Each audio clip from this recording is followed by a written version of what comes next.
ವಿಶೇಷ ಕಾರ್ಯಕ್ರಮಕ್ಕೆ ಮತ್ತೆ ಸ್ವಾಗತ ಸರ್. ಬ್ರೇಕಿಗೆ ಹೋಗೋದಕ್ಕಿಂತ ಮೊದಲೇ ಹೇಳಿದ್ರಿ ಮ್ಯಾಗಿಯ ಜನಪ್ರಿಯತೆಗೆ ಕಾರಣ ಆದಂಥದ್ದು ಒಂದಾದರೆ ಇಲ್ಲಿ ಜನ ಮಾತಾಡ್ಕೊಳ್ಬೇಕಾದ್ರೆ ಗ್ರಾಮೀಣ ಪ್ರದೇಶದ ಜನ ಆಗಿರ್ಬೋದು, ನಾವು ಮಾತಾಡಬೇಕಾದ್ರೂ ಹೇಳ್ತಾ ಇದ್ವಿ ಅದು ಒಳ್ಳೇದಲ್ಲ ಜೀವಕ್ಕೆ. ಆದರೆ ನಾವು ಯಾರು ಪ್ರಶ್ನೆ ಮಾಡೋದಕ್ಕೆ ಹೋಗ್ಲಿಲ್ಲ. ಅದೇ ಇವತ್ತು 13 ನೀವು ಹೇಳಿದ್ರಿ 13 ವರ್ಷದಿಂದ ನಿರಂತರವಾಗಿ ನಡೆದುಕೊಂಡು ಬರೋದಕ್ಕೆ ಕಾರಣ ಆಯ್ತಾ? ಅಂದ್ರೆ ನಮ್ಮ ಮನೆಯ ಕಿಚನ್ ಅನ್ನು ಆವರಿಸೋದಕ್ಕೆ ಕಾರಣ ಆದದ್ದು ನಾವು ಪ್ರಶ್ನೆ ಮಾಡದೆ ಕೂತಂತದ್ದು. ಅದಕ್ಕೆ ಕಾರಣಗಳು ಹಲವಾರು ಇದ್ದಾವೆ. ಸರ್, ನೀವು ಮಕ್ಕಳನ್ನ ಕೋಟ್ ಮಾಡಿದ್ರಿ. ನಮ್ಮಲ್ಲಿ ಮುದುಕರು ಕೂಡ ಮ್ಯಾಗಿ ಬೇಕು ಅಂತಾನೆ ಕೇಳೋರು, ಮ್ಯಾಗಿ ತಿನ್ನೋರಿದ್ದಾರೆ. ಯುವಕರು ಮ್ಯಾಗಿ ತಿನ್ನಬೇಕು ಅಂತ ಹೇಳ್ತಾರೆ. ರೋಡ್ ಸೈಡ್ ಅಲ್ಲಿ ಮ್ಯಾಗಿ ಮಾರಾಟ ಆಗ್ತಾ ಇತ್ತು. ಅಂದ್ರೆ ಆಹಾರದ ಮೂಲಕ ನಮ್ಮ ದೇಹದೊಳಗೆ ಹೋಗುವಂಥದ್ದು, ಅದರ ದುಷ್ಪರಿಣಾಮಗಳು ಏನು ಅಂತ ಹೇಳಿ ಆಗ ಡಾಕ್ಟರ್ ಕೂಡ ಇದನ್ನು ಪ್ರಸ್ತಾಪ ಮಾಡಿದ್ರು. ಅದು ಮುಂದಿನ ತಲೆಮಾರಿನಲ್ಲಿ, ಅದರ ನಂತರದ ತಲೆಮಾರಿನಲ್ಲಿ ಗೊತ್ತಾಗುವಂಥದ್ದು. ಈಗಿನ ತಲೆಮಾರಿನಲ್ಲಿ ತಕ್ಷಣ ಗೊತ್ತಾಗ್ಲಿಕ್ಕಿಲ್ಲ. ಇವತ್ತು ನಾವು ಎಲ್ಲದಕ್ಕೂ ಒಂದು ಮಾದರಿಯಾಗಿ ಅಮೆರಿಕವನ್ನು ಹೇಳ್ತೇವೆ. ಅಲ್ಲಿ ಈಗ 3ನೇ ತಲೆಮಾರು ಈ ಜಂಕ್ ಫುಡ್ ಅಂತ ನಾವು ಏನು ಹೇಳ್ತೇವೆ, ಕೆಲಸಕ್ಕೆ ಬಾರದ ಆಹಾರ ಅಥವಾ ತಿನ್ನಬಾರದಂಥ ಆಹಾರ ಅಥವಾ ದೇಹದ ಆರೋಗ್ಯವನ್ನು ಧ್ವಂಸ ಮಾಡುವಂಥ ಆಹಾರ, ಅದನ್ನು ತಿಂದ 3ನೇ ತಲೆಮಾರಲ್ಲಿದೆ. ಆ ತಲೆಮಾರು ಹೇಗಿದೆ, ಅದರ ಆರೋಗ್ಯ ಹೇಗಿದೆ ಅಂತ ನೋಡಿದರೆ ಮಾನಸಿಕವಾಗಿ ಮತ್ತು ದೈಹಿಕವಾಗಿ ಅವರೆಲ್ಲ ಬಹಳ ಸೋತು ಹೋದವರಾಗಿದ್ದಾರೆ. ಆ ರೀತಿಯ ಅಪಾಯಗಳು ಇಲ್ಲಿ ಕಾಣುವವರೆಗೆ ನಾವು ಕಾಯಬೇಕಾ ಅನ್ನುವಂಥದ್ದು ಪ್ರಶ್ನೆ. ಇಲ್ಲಿವರೆಗೆ ನಮಗೆ ಯಾಕೆ ಗೊತ್ತಾಗಲಿಲ್ಲ ಅಂತ ಹೇಳಿದರೆ, ಇದು ಒಂದು ದೊಡ್ಡ ದೇಶ, ಇಲ್ಲಿ ಹೆಚ್ಚಿನ ಅರಿವು ಇರುವವರು ಕಡಿಮೆ. ತಿನ್ನುವುದನ್ನು ಅದು ಈಗ ಅಪಘಾತ ಆದಾಗ ಏನಾಗ್ತದೆ ಅಂತ ಕಣ್ಣಾರೆ ಕಾಣ್ತದೆ. ಈ ರೀತಿಯ ಅಪಘಾತ ಅಂದರೆ ನನ್ನ ದೇಹದ ಒಳಗೆ ಇಂಥ ವಿಷಗಳು ಹೋಗುವಂಥದ್ದೇ ಒಂದು ದೊಡ್ಡ ಅಪಘಾತ. ಅದರ ಪರಿಣಾಮ ಗೊತ್ತಾಗೋದು ನಿಧಾನ. ಇದರ ದುಷ್ಪರಿಣಾಮ ನೇರ ಕಣ್ಣಿಗೆ ಕಾಣದ ಕಾರಣ ಅದು ಇಲ್ಲಿವರೆಗೆ ನಡೆದುಕೊಂಡು ಬಂತು. ನಿಮಗೆ ತಕ್ಷಣದ ಒಂದೇ ಉದಾಹರಣೆ ಕೊಡಬೇಕಂತ ಹೇಳಿದರೆ, 30 ವರ್ಷ ಹೆಲಿಕಾಪ್ಟರ್ನ ಮೂಲಕ ಎಂಡೋಸಲ್ಫಾನ್ ಅನ್ನುವ ಭಯಂಕರ ವಿಷವನ್ನು ಸ್ಪ್ರೇ ಮಾಡಿದ್ದಾರೆ. ಈಗ ನೋಡಿ, ಎಂಡೋಸಲ್ಫಾನ್ ಪೀಡಿತರಿಗೆ ಆಸ್ಪತ್ರೆಗಳನ್ನು ಮಾಡುವುದೇನು, ಮಾಸಾಸನವನ್ನು ಕೊಡುವುದೇನು, 30 ವರ್ಷ ಇಂಥದ್ದೊಂದು ನಡೆದಿದೆ ಅಂತ ಹೇಳಿದರೆ ಈ ದೇಶದಲ್ಲಿ ಏನೂ ನಡೀಬಹುದು ಅನ್ನೋದಕ್ಕೆ ಇದು ಒಂದು ಉದಾಹರಣೆ. ಆ ಎಂಡೋಸಲ್ಫಾನ್ನ ವಿಷಯದ ಬಗ್ಗೆ ಕೇಂದ್ರದ ಮಂತ್ರಾಲಯದ ಕಾರ್ಯದರ್ಶಿಯವರು ಹೇಳಿದ ಮಾತೇನಂತ ಹೇಳಿದರೆ, ಅವರು ಹೇಗೆ ಸ್ಪ್ರೇ ಮಾಡ್ತಾರೆ ಅದನ್ನು ನಾವು ಬ್ಯಾನ್ ಮಾಡಿದ್ದೇವೆ, ನಿಷೇಧ ಮಾಡಿದ್ದೇವೆ ಅಂತೇಳಿ. ನೀವು ನಿಷೇಧ ಮಾಡ್ತೀರಿ, ಆದರೆ ಅದು ಕಾರ್ಯರೂಪಕ್ಕೆ ಬರುವಾಗ ಏನಾಗ್ತದೆ ಅನ್ನೋದನ್ನು ಗಮನಿಸದಿದ್ದರೆ, ಅದಕ್ಕೆ ಬೇಕಾದಂಥ ವ್ಯವಸ್ಥೆಯನ್ನು ಮಾಡದಿದ್ದರೆ ಇಂಥದ್ದು ಆಗ್ಲಿಕ್ಕೆ ಸಾಧ್ಯ. ಸರ್, ಅಂದ್ರೆ ನೀವು ಬಳಕೆದಾರರ ವೇದಿಕೆಯಲ್ಲಿದ್ದೀರಿ. ಇಂಡಿಯನ್ ಮಾರ್ಕೆಟ್ ಅಂತ ಹೇಳಿದ್ರೆ ಡಂಪಿಂಗ್ ಯಾರ್ಡ್ ಅನ್ನುವಂಥ ಮನಸ್ಥಿತಿ ಫಾರಿನ್ ಕಂಪನಿಗಳಿಗೆ ಇದೆಯಾ? ಈಗ ನಾವು ಯಾವುದೇ ಕಂಪನಿ, ಲೇಸ್ ಇಂದ ಹಿಡಿದು ಎಲ್ಲವೂ ಫಾರಿನ್ ಕಂಪನಿಗಳು, ವಿದೇಶಿ ಕಂಪನಿಗಳು, ಡಂಪಿಂಗ್ ಯಾರ್ಡ್ ಅನ್ನುವಂಥ ಮನಸ್ಥಿತಿ ಇದೆಯಾ? ಅಲ್ಲಿ ಏನು ಕೊಟ್ಟರು ನಡೆಯುತ್ತೆ ಇಂಡಿಯಾದ ಮಾರ್ಕೆಟ್ ಅಲ್ಲಿ? ಇಂಡಿಯನ್ಸ್ ಏನು ಕೊಟ್ಟರು ತಿಂತಾರೆ, ಏನು ಕೊಟ್ಟರು ಉಪಯೋಗಿಸ್ತಾರೆ, ಈ ಮನಸ್ಥಿತಿ ಇದೆಯಾ? ಅಲ್ಲ, ಖಂಡಿತವಾಗಿ. ಇದರ ಬಗ್ಗೆ ಸುರಿಹೊಂಡ ಭರತಖಂಡ ಅನ್ನುವಂಥ ಪುಸ್ತಕದಲ್ಲಿ ನಮ್ಮ ಪ್ರಸಿದ್ಧ ಪರಿಸರ ಲೇಖಕರು ಬಹಳ ವಿವರವಾಗಿ ಇದನ್ನು ಬರೆದಿದ್ದಾರೆ. ಬೇರೆ ಯಾವ ದೇಶಕ್ಕೂ ಬೇಡದೇ ಇದ್ದದ್ದನ್ನು ಇಲ್ಲಿ ತಂದು ಸುರಿತಾರೆ. ಈಗ ಉದಾಹರಣೆಗೆ ಹಡಗುಗಳನ್ನು ಒಡೆಯುವುದು, ಅದು ಭಾರತಕ್ಕೆ ಬಂದು ಯಾಕೆ ಆಗಬೇಕು? ಹಾಗೆ ಆಹಾರದ ಮಟ್ಟಿಗೆ ಕೂಡ ಅದು ಇಲ್ಲಿ ಅದನ್ನು ಬಹಳ ಸುಲಭವಾಗಿ ಮಾರ್ಕೆಟಿಂಗ್ ಮಾಡಬಹುದು. ಇಲ್ಲೇ ಜನ ಹೆಚ್ಚಿನ ಜಾಗ್ರತೆ ವಹಿಸುವುದಿಲ್ಲ ಮತ್ತು ಇದೊಂದು ವಿಸ್ತಾರವಾದಂಥ ಮಾರ್ಕೆಟ್. ಈಗ ಯುರೋಪಿನ ಎಲ್ಲ ದೇಶಗಳನ್ನು ಸೇರಿಸಿದರೆ ಅಥವಾ ಅಮೆರಿಕ, ಕೆನಡಾವನ್ನು ಸೇರಿಸಿದರೆ ಅಲ್ಲಿ ಎಷ್ಟು ಜನ ಖರೀದಿದಾರರು ಅಥವಾ ಬಳಕೆದಾರರು ಅಂತ ಇರ್ತಾರೆ, ಅದರ 10 ಅಲ್ಲ ಇಲ್ಲಿ 100 ಪಟ್ಟು ಇಲ್ಲಿ ಇರ್ತಾರೆ. ಅದು ಹೆಚ್ಚಿಗೆ ಜಾಗ್ರತೆ ವಹಿಸಿದವರು. ಅದರಿಂದಾಗಿ ಆ ವಿದೇಶಿ ಕಂಪನಿಗಳಿಗೆ ಇಲ್ಲಿ ಮಾರಾಟ ಮಾಡೋದು ಸುಲಭ, ಲಾಭ ಮಾಡೋದು ಅದಕ್ಕಿಂತಲೂ ಸುಲಭ ಅಂತ ಕಂಡಿದೆ. ಇಲ್ಲದಿದ್ದರೆ ಇಲ್ಲಿ ನೀವು ಸಾಫ್ಟ್ ಡ್ರಿಂಕ್ಗಳನ್ನು ತೆಗೆದುಕೊಳ್ಳಿ, ಆ ಪಾನೀಯಗಳನ್ನು ನಿಷೇಧ ಮಾಡಿದ್ದು ಇವತ್ತು ಯಾವ ರೀತಿಯಲ್ಲಿ ಅವು ವ್ಯಾಪಿಸಿಕೊಂಡಿದ್ದಾವೆ. ನಮ್ಮ ಮುಂಚಿನ ಕಷಾಯಗಳು, ಶರಬತ್ತುಗಳು ಎಲ್ಲ ಧ್ವಂಸ ಆಗಿ ಇವತ್ತು ಕೋಲಾಗಳು ಮಾತ್ರ ಉಳಿದುಕೊಂಡಿದ್ದಾವೆ. ಅದರಲ್ಲಿ ಸಮೇತ ವಿಷಯ ಏನು ಕಡಿಮೆ ಇಲ್ಲ. ಅದರ ಬಗ್ಗೆ ಒಮ್ಮೆ ಒಂದು ಜನರಲ್ಲಿ ಆ ಮಹಾಪೂರ ಬಂತು ಪ್ರತಿಭಟನೆದು, ಮತ್ತೆ ಅದು ಪುನಃ ತಣ್ಣಗೆ ಆಯಿತು. ಇವತ್ತು ಸಮೇತ ದೊಡ್ಡ ದೊಡ್ಡ ಅಂಗಡಿಗಳಲ್ಲಿ ಅವರು 2 ಲೀಟರ್ನ ಬಾಟ್ಲಿಯನ್ನು, ಅದಕ್ಕಿಂತ ದೊಡ್ಡ ಬಾಟ್ಲಿಯನ್ನು ಕೊಂಡೋಗಿ ಕುಡಿತಾ ಇರ್ತಾರೆ. ಅದರಲ್ಲಿ ಇರುವಂಥದ್ದು ಆಸಿಡ್ ಮತ್ತು ಅತಿಯಾದಂಥ ಸಕ್ಕರೆ ಮತ್ತು ಲವಣಗಳು ಅನ್ನೋದು ಗೊತ್ತಿದ್ದು ಕುಡಿತಾರೆ. ಎಸ್ ಸರ್, ಬಹುಶಃ ಈ ಮ್ಯಾಗಿಗೆ ನಿಷೇಧ ಆಯಿತು, ಇನ್ನು ಹಲವು ಆ ಕ್ಯೂನಲ್ಲಿ ಇದಾವೆ ಅನ್ನುವಂಥ ಪ್ರಶ್ನೆಗಳು ಎದ್ದಾಗ ಸೀಸ ಇದೆ ಮ್ಯಾಗಿಯಲ್ಲಿ ಅನ್ನುವಂಥದ್ದಾಯ್ತು. ಬಹಳ ಜನ ಹೇಳಿದ್ರು ಏನಾಗತ್ತೆ, ಏನೂ ಆಗೋದಿಲ್ಲ, ನಾವು ಬಹಳ ವರ್ಷದಿಂದ ತಿಂತಾ ಬರ್ತಾ ಇದ್ದೇವೆ, ಏನೂ ಆಗಿಲ್ಲ ನಮಗೆ, ಈ ಮನಸ್ಥಿತಿ ಇದೆ. ಸೊ ಏನಾಗತ್ತೆ ಅಂತ ಹೇಳ್ಬೋದು ಸರ್, ಇಂಥ ಫುಡ್ಗಳನ್ನು ಸ್ವೀಕರಿಸಿದ್ರೆ ಏನಾಗತ್ತೆ? ನೋಡಿ, ನಮ್ಮ ಹಿಂದಿನ ಕಾಲದಲ್ಲಿ ನಮ್ಮ ಪೂರ್ವಜರು ಮೂಲಾಹಾರ ಅಂತೇಳಿ ಸೇವಿಸ್ತಾ ಇದ್ರು. ಮೂಲಾಹಾರ ಅಂದರೆ ನೈಸರ್ಗಿಕವಾಗಿ ದೊರಕುವಂತಹ ಕಲುಷಿತವಲ್ಲದ ವಾತಾವರಣದಲ್ಲಿ ಬೆಳೆದಿರುವಂತಹ ಕಚ್ಚಾ ಆಹಾರಗಳು, ಗೆಡ್ಡೆ ಗೆಣಸು ಇರ್ಬೋದು, ಹಸಿ ತರಕಾರಿ ಇರ್ಬೋದು, ಸೊಪ್ಪು ಇರ್ಬೋದು, ಕಾಯಿ ಪಲ್ಯಗಳಿರ್ಬೋದು. ಆವಾಗೆಲ್ಲ ಯಾವುದು ಕಲುಷಿತವಾಗಿರಲಿಲ್ಲ. ನೀರು, ಗಾಳಿ, ಬೆಳಕು, ನೆಲ ಯಾವುದೂ ಕಲುಷಿತವಾಗಿರಲಿಲ್ಲ. ಕಚ್ಚಾ ಆಹಾರವನ್ನು ಬೆಳೀತಾ ಇದ್ರು, ತಿಂತಾ ಇದ್ರು. ನಮ್ಮ ಪೂರ್ವಜರಿಗೆ 80-90 ವರ್ಷ ಆಗಲಿವರು ಯಾವುದೇ ರೀತಿಯ ಕಿಡ್ನಿ ಪ್ರಾಬ್ಲಮ್ ಬರ್ತಾ ಇರಲಿಲ್ಲ, ಯಾವುದೇ ರೀತಿಯ ಹಾರ್ಟ್ ಪ್ರಾಬ್ಲಮ್ ಇಲ್ಲ, ಲಿವರ್ ಪ್ರಾಬ್ಲಮ್ ಇರಲಿಲ್ಲ. ಯಾಕೆ ಅವರಿಗೆ ಆಗಿನ ಕಾಲದಲ್ಲಿ ಕಿಡ್ನಿ ಇರಲಿಲ್ವೋ? ಈಗಿನ ಕಾಲದಲ್ಲಿ 35-40 ವರ್ಷ ಆಗೋ ಅವನಿಗೆ kidney stone, kidney problem, heart problem, liver problem. ಯಾಕೆ ಹೀಗಾಗ್ತಾ ಇದೆ? ಇವತ್ತಿನ ನಾವು ತಿನ್ನುವ ಆಹಾರ, ನಾವು ಮೂಲ ಆಹಾರವನ್ನೇ ಮರೆತಿದ್ದೀವಿ. ಹಸಿ ತರಕಾರಿ, ಸೊಪ್ಪು ತರಕಾರಿಗಳನ್ನು ತಿನ್ನುವುದಿಲ್ಲ. ನಾವೇನಿದ್ರೂ ತಿನ್ನುವಂಥದ್ದು ದಿಢೀರ್ ಆಹಾರ. ನಮಗೆ ಈಗಿನ ಕಾಲದಲ್ಲಿ ಜನರಿಗೆ ಟೈಮೇ ಇಲ್ಲ, ಕೆಲಸ ತಿನ್ಲಿಕ್ಕೆ ಸಹ ನಾವು ಟಿ ವಿ ನೋಡ್ಕೊಂಡು ಪೇಪರ್ ಓದ್ಕೊಂಡು ತಿಂತೀವಿ. ಆವಾಗ ಹಸಿವಾದಾಗ ಇಮ್ಮಿಡಿಯೇಟ್ 2 ನಿಮಿಷದಲ್ಲಿ ದಿಢೀರ್ ಆಹಾರಗಳು. ಈಗ ಬರುವಂಥ ಎಲ್ಲ ಸಿದ್ಧ ಆಹಾರಗಳಿರ್ಬೋದು, ದಿಢೀರ್ ಆಹಾರಗಳಿರ್ಬೋದು, ಅದು ಪ್ರಿಸರ್ವೇಟಿವ್ ಇಲ್ಲದೆ ಅದನ್ನು ಪ್ರಿಸರ್ವ್ ಮಾಡಲಿಕ್ಕೆ ಸಾಧ್ಯನೇ ಇಲ್ಲ.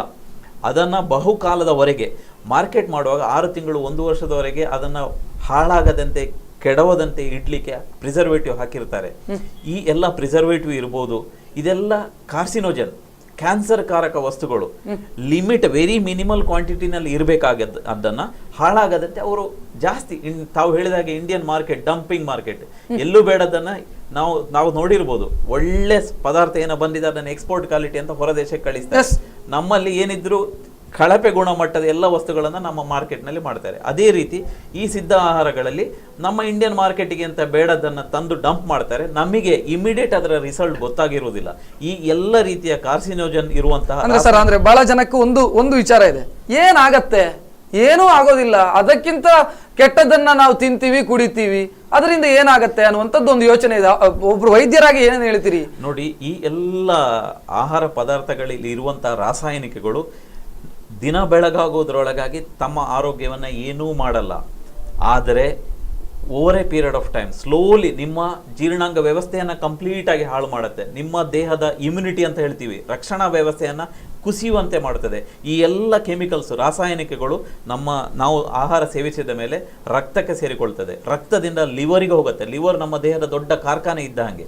ಅಲ್ಲಿಂದ ದೇಹದ ಎಲ್ಲ ಭಾಗಗಳಿಗೂ, ಕಿಡ್ನಿ ಇರ್ಬೋದು, ಪಿತ್ತ ಜನಕಾಂಗ ಇರ್ಬೋದು, ಎಲ್ಲ ದೇಹದ ಅಂಗಾಂಗಗಳಿಗೆ, ಜೀವಕೋಶಗಳಿಗೆ ಪಸರಿಸುತ್ತದೆ. ಇದು ಇಮ್ಮಿಡಿಯೇಟ್ ರಿಸಲ್ಟ್ ನಮಗೆ ಗೊತ್ತಾಗಲ್ಲ. ಒಂದು ಜನರೇಷನ್ ನೆಕ್ಸ್ಟ್ ಜನರೇಷನಲ್ಲಿ ಇದರ ಎಲ್ಲ ಸೈಡ್ ಎಫೆಕ್ಟ್ಸ್ಗಳು ಗೊತ್ತಾಗತ್ತೆ. ಈಗ ಒಬ್ಬ ಮನುಷ್ಯನ ಕಂಪ್ಲೀಟ್ ಭೌತಿಕ, ಈಗಾಗಲೇ ಅವರು ಎಂಡೋಸಲ್ಫ್ ಅನ್ನು ಪ್ರಸ್ತಾಪ ಮಾಡಿದ್ರು. ಈ ರೀತಿ ಬೆಳವಣಿಗೆ ಆಗಬೇಕಾದ್ರೆ ಸಮತೋಲಿತ ಆಹಾರ, ಬ್ಯಾಲೆನ್ಸ್ಡ್ ಡಯಟ್ ಸಿಗಬೇಕು. ಆದರೆ ನಮಗೀಗ ಸಿಗುವಂಥದ್ದೆಲ್ಲ ಜಂಕ್ ಫುಡ್. ಇಂಥ ಫುಡ್ಗಳಿಂದಾಗಿ ನಮ್ಮ ದೇಹದ ಎಲ್ಲ ರಕ್ಷಣಾ ವ್ಯವಸ್ಥೆ ಕುಸಿದು ಹೋಗಿ ನಮ್ಮ ದೇಹ ಬರೀ ಕೊಬ್ಬು ಜಳ್ಳು ತುಂಬಿದ ಹಂದರವಾಗಿ ಹೋಗ್ತಾ ಇದೆ, ರೋಗಗಳ ಹಂದರವಾಗ್ತಾ ಇದೆ. 40-50 ವಯಸ್ಸಿನಲ್ಲಿ ಅವನು ಹಿಂದಿನ ಕಾಲದಲ್ಲಿ 70-80 ವಯಸ್ಸಿನಲ್ಲಿ ಹೇಗಿರ್ತಾನೋ ಆ ರೀತಿ ಫಿಸಿಕಲಿ ಅವನು ಡ್ರೈನ್ ಆಗಿರ್ತಾನೆ, ಮೆಂಟಲಿ ಮಾನಸಿಕ ಬೆಳವಣಿಗೆ ಕುಂಠಿತವಾಗಿರ್ತದೆ. ಅವನು ತೀರಾ ಸುಸ್ತಾದ ಥರ ಕಾಣ್ತಾನೆ. ಯಾಕೆಂದರೆ ಈ ರೀತಿ ದಿಢೀರ್ ಆಹಾರಗಳು ನಮ್ಮ ದೇಹದ ಎಲ್ಲ ರಕ್ಷಣಾ ವ್ಯವಸ್ಥೆಯನ್ನು ಹಾಳು ಮಾಡಿ ದೇಹವನ್ನು ರೋಗಗಳ ಹಂದರವಾಗಿ ಮಾಡ್ತಾ ಇದೆ. ಈ ಕ್ಷಣವೇ ನಾವು ಎಚ್ಚೆತ್ತುಕೊಳ್ಳಬೇಕು. ಇಂಥ ಎಲ್ಲ ದಿಢೀರ್ ಆಹಾರಗಳನ್ನು ಬಿಟ್ಟುಕೊಡಬೇಕು. ಒಂದು ಅಂದ್ರೆ ಈ ಸಿದ್ಧ ಆಹಾರಗಳಲ್ಲಿ ಸಮಸ್ಯೆ ಆಗತ್ತೆ, ಒಂದು ಇಡೀ ಜನರೇಷನ್ಗೆ ಸಮಸ್ಯೆ ಆಗಬಹುದು. ಬಹಳ ಗಂಭೀರ ಸ್ವರೂಪದ ಸಮಸ್ಯೆ ಇದು. ಆದ್ರೂ ನಮ್ಮ ಸರ್ಕಾರ ಆಗಿರಬಹುದು, ಅದಕ್ಕೆ ಸಂಬಂಧಪಟ್ಟಂತ ಇಲಾಖೆಗಳಾಗಿರ್ಬೋದು, ಈ ವಿಚಾರದಲ್ಲಿ ಉದಾಸೀನ ತೋರಿಸಿತ್ತು ಅನ್ಸೋದಿಲ್ವಾ ಸರ್? ಖಂಡಿತವಾಗಿ ಉದಾಸೀನ ತೋರಿಸಿದ್ದಾರೆ. ಅದಕ್ಕೆ ನಾನು ಎಂಡೋಸಲ್ಫಾನ್ ಉದಾಹರಣೆಯನ್ನು ಕೊಟ್ಟದ್ದು. 30 ವರ್ಷದ ಮುಂಚೆ, ಅಂದರೆ ಆ ದುರಂತ ಬೆಳಕಿಗೆ ಬರುವುದಕ್ಕಿಂತ ಮುಂಚೆಯೇ human life is cheaper than cashew ಅಂತ ಶ್ರೀಪಡ್ರೆ ಅನ್ನುವ ಪ್ರಸಿದ್ಧ ಲೇಖಕರು ಬರೆದಿದ್ರು. ನಾನು ಅದರ ಬಗ್ಗೆ ಲೇಖನವನ್ನು ಬರೆದಿದ್ದೆ. ಬಹಳ ಜನ ಅದರ ಬಗ್ಗೆ ಅಬ್ಜೆಕ್ಷನ್, ಆಕ್ಷೇಪಣೆಯನ್ನು ಎತ್ತಿದ್ರು ಸಮೇತ ಅದು ಮುಂದುವರಿತಾ ಬಂತು. ಹೀಗೆ ಜನರ ರಕ್ಷಣೆಗೆ ಕ್ರಮ ತೆಗೆದುಕೊಳ್ಳಬೇಕಾದಂತಹ ಸರ್ಕಾರ, ಅದರ ಇಲಾಖೆಗಳೇ ಅವರು ಮಾಡಬೇಕಾದ್ದನ್ನು ಮಾಡದೇ ಇದ್ದರೆ ಕಾನೂನುಗಳಿದ್ದಾವೆ. ಆದರೆ ಅದನ್ನು ಇಂಪ್ಲಿಮೆಂಟೇಷನ್ ಮಾಡೋದು, ಜಾರಿ ಮಾಡೋದರಲ್ಲಿ ಇವತ್ತು ತುಂಬ ಅಸಡ್ಡೆ ಇದೆ.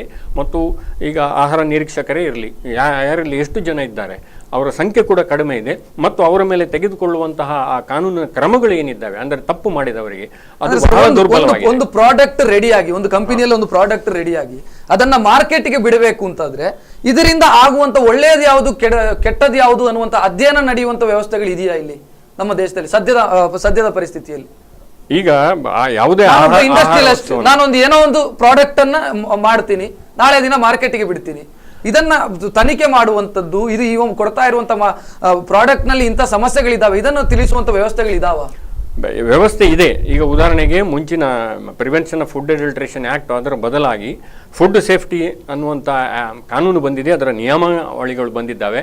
ಯಾವುದೇ ಆಹಾರ ವಸ್ತುವನ್ನು ಇವತ್ತು ಮಾರಾಟ ಮಾಡಬೇಕಾದ್ರೆ ಜಿಲ್ಲೆಯ ಆಹಾರ ಮುಖ್ಯ ಅಧಿಕಾರಿ ಯಾರಿದ್ದಾರೆ ಅವರಿಂದ ಲೈಸೆನ್ಸ್ ಪಡೆಯುವಂಥದ್ದು ಅಗತ್ಯ.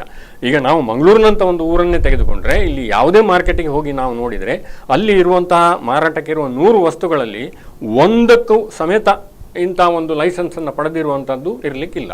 ಅಷ್ಟು ಅಸಡ್ಡೆ ಇದೆ ಅದರ ಬಗ್ಗೆ ಜನರಿಗೆ. ಮತ್ತು ಅದನ್ನು ಜಾರಿ ಮಾಡುವ ಇಲಾಖೆಗಳು ಇರ್ಬೋದು ಅಥವಾ ಅಧಿಕಾರಿಗಳಿರ್ಬೋದು, ಅವರು ಅಷ್ಟೇ ಏನೂ ಆಗುವುದಿಲ್ಲ ಅನ್ನುವ ರೀತಿಯಲ್ಲಿ ಅವರು ಇರ್ತಾರೆ. ಇದರಿಂದಾಗಿ ಇಂತಹ ಅನಾಹುತ. ಸರ್, ಆಹಾರದಲ್ಲಿ ಇಂಥ ಉದಾಸೀನತೆ ಸರಿ ಎಷ್ಟರ ಮಟ್ಟಿಗೆ ಸರಿ? ಅಂದ್ರೆ ಇಲ್ಲಿ ಜಾಗ್ರತೆ ವಹಿಸಬೇಕಾದದ್ದು. ಅಂದ್ರೆ ಒಂದು ಮಾರ್ಕೆಟಿಗೆ ಒಂದು ಪ್ರಾಡಕ್ಟ್ ಅನ್ನ ಬಿಟ್ರೆ ಅದರಲ್ಲಿ ಒಂದು ಏನಾದ್ರೂ ಸಮಸ್ಯೆ ಆದ್ರೆ ಇಡೀ ಒಂದು ಅದನ್ನ ಖರೀದಿಸಿದ 1000 ಗಟ್ಟಲೆ ಜನರ ಆರೋಗ್ಯ ಹಾಳಾಗಿ ಹೋಗುತ್ತೆ. ಅಲ್ಲ, ನಾವು ಈಗ ಲಿಕ್ಕರ್ ಮದ್ಯದ ಬಗ್ಗೆ, ಸಿಗರೇಟಿನ ಬಗ್ಗೆ, ಗುಟ್ಕದ ಬಗ್ಗೆ ಇದು ಅಪಾಯ ಅಂತ ಎಲ್ಲರಿಗೂ ಗೊತ್ತಿಲ್ಲ.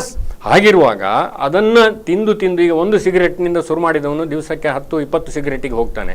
ಒಂದು ಗುಟ್ಕದಿಂದ ಶುರು ಮಾಡಿದವನು ಅವನು 2 ತಿಂಗಳಿನಲ್ಲಿ 30 ಗುಟ್ಕ ತಿನ್ನುವುದನ್ನು ನಾನು ನೋಡಿದ್ದೇನೆ. ಹೀಗೆ ಚಟ ಹಿಡಿಸುವಂಥದ್ದು ಅದರಲ್ಲಿ ಇದ್ದಾಗ ಅದಕ್ಕೆ ಬಾಲ್ಯದಿಂದಲೇ ಒಂದು ಕೊಡುವಂಥ ಸಂಸ್ಕಾರ ಮುಖ್ಯ ಆಗ್ತದೆ. ಯಾರು ಕೊಡಬಹುದು ಆ ಸಂಸ್ಕಾರವನ್ನು ಅಂದರೆ ಹೆತ್ತವರು, ತಂದೆ ತಾಯಿಯವರು ಮತ್ತು ಶಾಲೆಯ ಶಿಕ್ಷಕರು. ನನ್ನ ಅಪ್ಪ ಅಮ್ಮ ನನಗೆ ಅಂತ ಒಂದು ಗುಣವನ್ನು ನನ್ನಲ್ಲಿ ಬೆಳೆಸಿದ್ರು. ಅಮ್ಮ ನಾನು SLC ಪಾಸ್ ಆಗುವವರೆಗೂ ಬೆಳಿಗ್ಗೆ ಗಂಜಿ ಮಾಡಿ ಹಾಕ್ತಾ ಇದ್ದದ್ದು. ಗಂಜಿಗೆ ಬೇಕಿದ್ರೆ ಒಂದು ಚೂರು ಉಪ್ಪಿನಕಾಯಿ ಅಷ್ಟೇ. ಹಾಗೆ ಶಿಕ್ಷಕರು ಆಗ ದಾರಿ ಬದಿಯಲ್ಲಿ ಇದ್ದದ್ದನ್ನು ತಿನ್ನಬೇಡಿ, ಸಂತೆಯಲ್ಲಿ ಸಿಕ್ಕಿದ್ದನ್ನೆಲ್ಲ ತಿನ್ನಬೇಡಿ ಅನ್ನುವ ಎಚ್ಚರವನ್ನು ಕೊಡ್ತಿದ್ರು.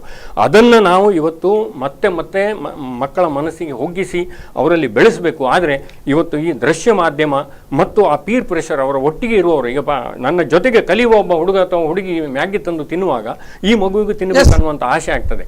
ಇದನ್ನು ತಡಿಬೇಕಾದ್ರೆ ಇವತ್ತು ಅಪ್ಪ ಅಮ್ಮಂದಿರು ಮಾಡಬೇಕಾದಂಥ ಕೆಲಸ ಮತ್ತು ಶಿಕ್ಷಕರು ವಹಿಸಬೇಕಾದಂಥ ಜವಾಬ್ದಾರಿ ಬಹಳ ಇದೆ.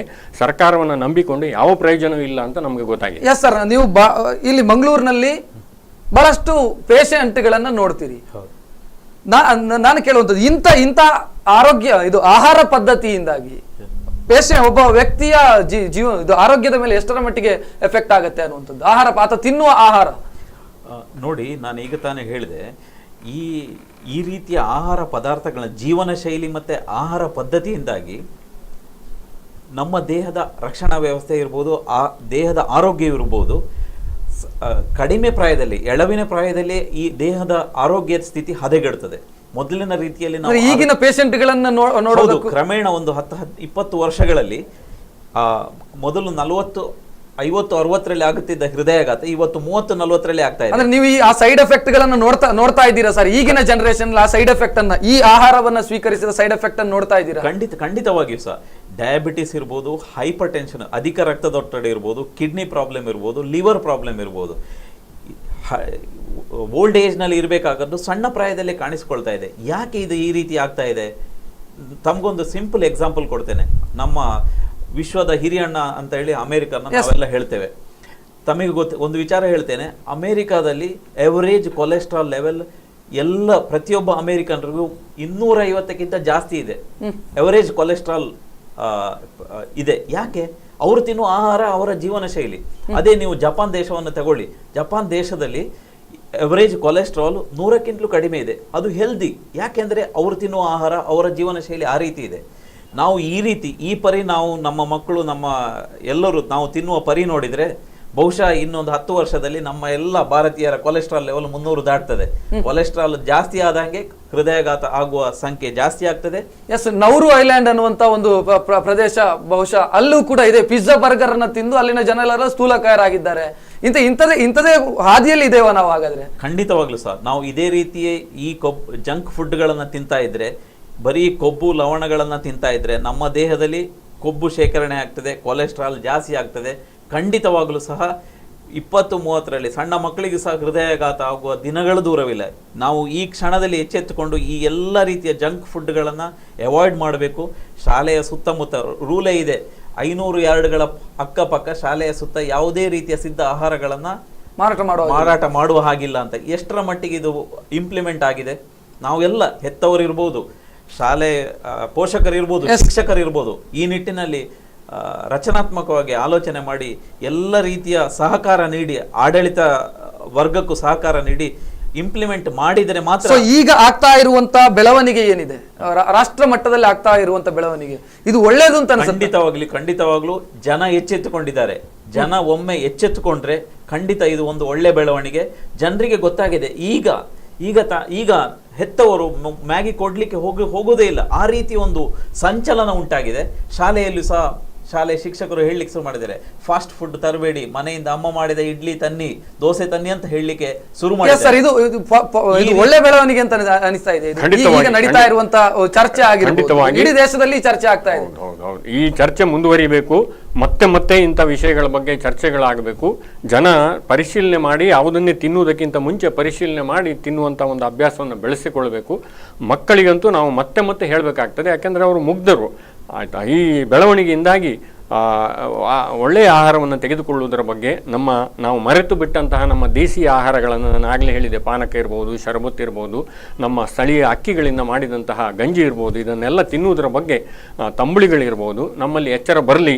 ಅದು ಇದಕ್ಕಿಂತಲೂ ರುಚಿ ಅನ್ನುವಂಥ ಒಂದು ನಂಬಿಕೆ ನಮ್ಮ ಮನಸ್ಸಿನಲ್ಲಿ ಹುಟ್ಟಲಿ. ಈಗ ಈ ಸಿದ್ಧ ಆಹಾರಗಳು ರುಚಿ ಅಂತ ಆದರೆ ಅದು ರುಚಿ ಅಂತ ನಮ್ಮ ಮನಸ್ಸಿಗೆ ಅನಿಸುತ್ತೆ.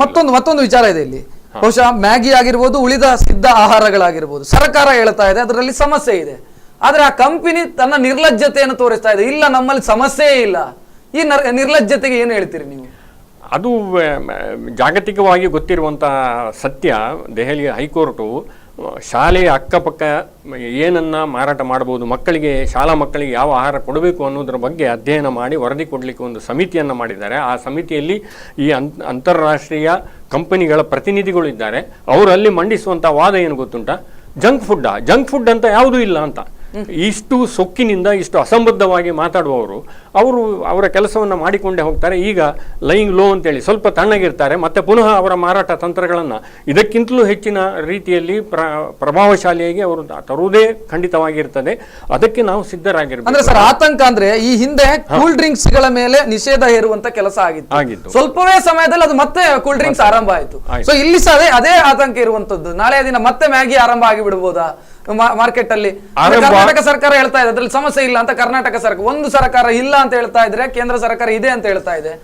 ಮ್ಯಾಗಿ ಮಾತ್ರ ಅಲ್ಲ, ಇಂಥ ಎಲ್ಲ ನಮ್ಮ ಜನರ ಆರೋಗ್ಯಕ್ಕೆ ಹಾನಿಕಾರಕವಾದಂಥ ಆರೋಗ್ಯಗಳು, ನಾನು ಆಗ ಮದ್ಯದ ಪ್ರಸ್ತಾಪ ಮಾಡಿದೆ, ಸಿಗರೆಟ್ನ ಪ್ರಸ್ತಾಪ ಮಾಡಿದೆ, ಗುಟ್ಕಾದ ಪ್ರಸ್ತಾಪ ಮಾಡಿದೆ, ಇದು ಎಲ್ಲವನ್ನೂ ನಾವು ಬಿಟ್ಟರೆ ಮಾತ್ರ ನಮಗೂ ನಮ್ಮ ಮಕ್ಕಳಿಗೂ ನಮ್ಮ ಮೊಮ್ಮಕ್ಕಳಿಗೂ ಒಳ್ಳೆಯದಾದೀತು ಅನ್ನುವ ಒಂದು ನಂಬಿಕೆ ನಮ್ಮಲ್ಲಿ ಬೆಳಿಬೇಕು.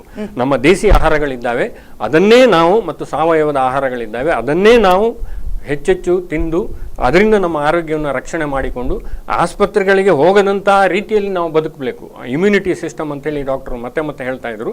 ನಮ್ಮ ದೇಹದ ಪ್ರತಿರೋಧವನ್ನು ನಾವು ಉಳಿಸಿಕೊಳ್ಳೋದು ಮಾತ್ರ ಅಲ್ಲ, ಬೆಳೆಸಿಕೊಂಡು ಇಂಥ ಯಾವ ಆಹಾರದ ಅಗತ್ಯವೂ ಇಲ್ಲದೆ ನಮಗೆ ಬದುಕಲಿಕ್ಕೆ ಸಾಧ್ಯ ಆಗಬೇಕು. ಅದು ಆಗಲಿ. ಎಸ್ ಸರ್, ನಿಮ್ಮಲ್ಲಿ ಇನ್ನಷ್ಟು ಮಾತಾಡ್ತಾರೆ, ಅದಕ್ಕಿಂತ ಮೊದಲೊಂದು ಬ್ರೇಕ್ ಅನ್ನು ತೆಗೆದುಕೊಳ್ಳಬೇಕು. ವಿಶೇಷ ಕಾರ್ಯಕ್ರಮದಲ್ಲಿ ಒಂದು ಬ್ರೇಕ್ ಅನ್ನು ತೆಗೆದುಕೊಳ್ತಾ ಇದ್ದೀನಿ. ಬ್ರೇಕ್ನ ನಂತರ ಕಾರ್ಯಕ್ರಮ ಮತ್ತೆ ಮುಂದುವರಿಯುತ್ತದೆ.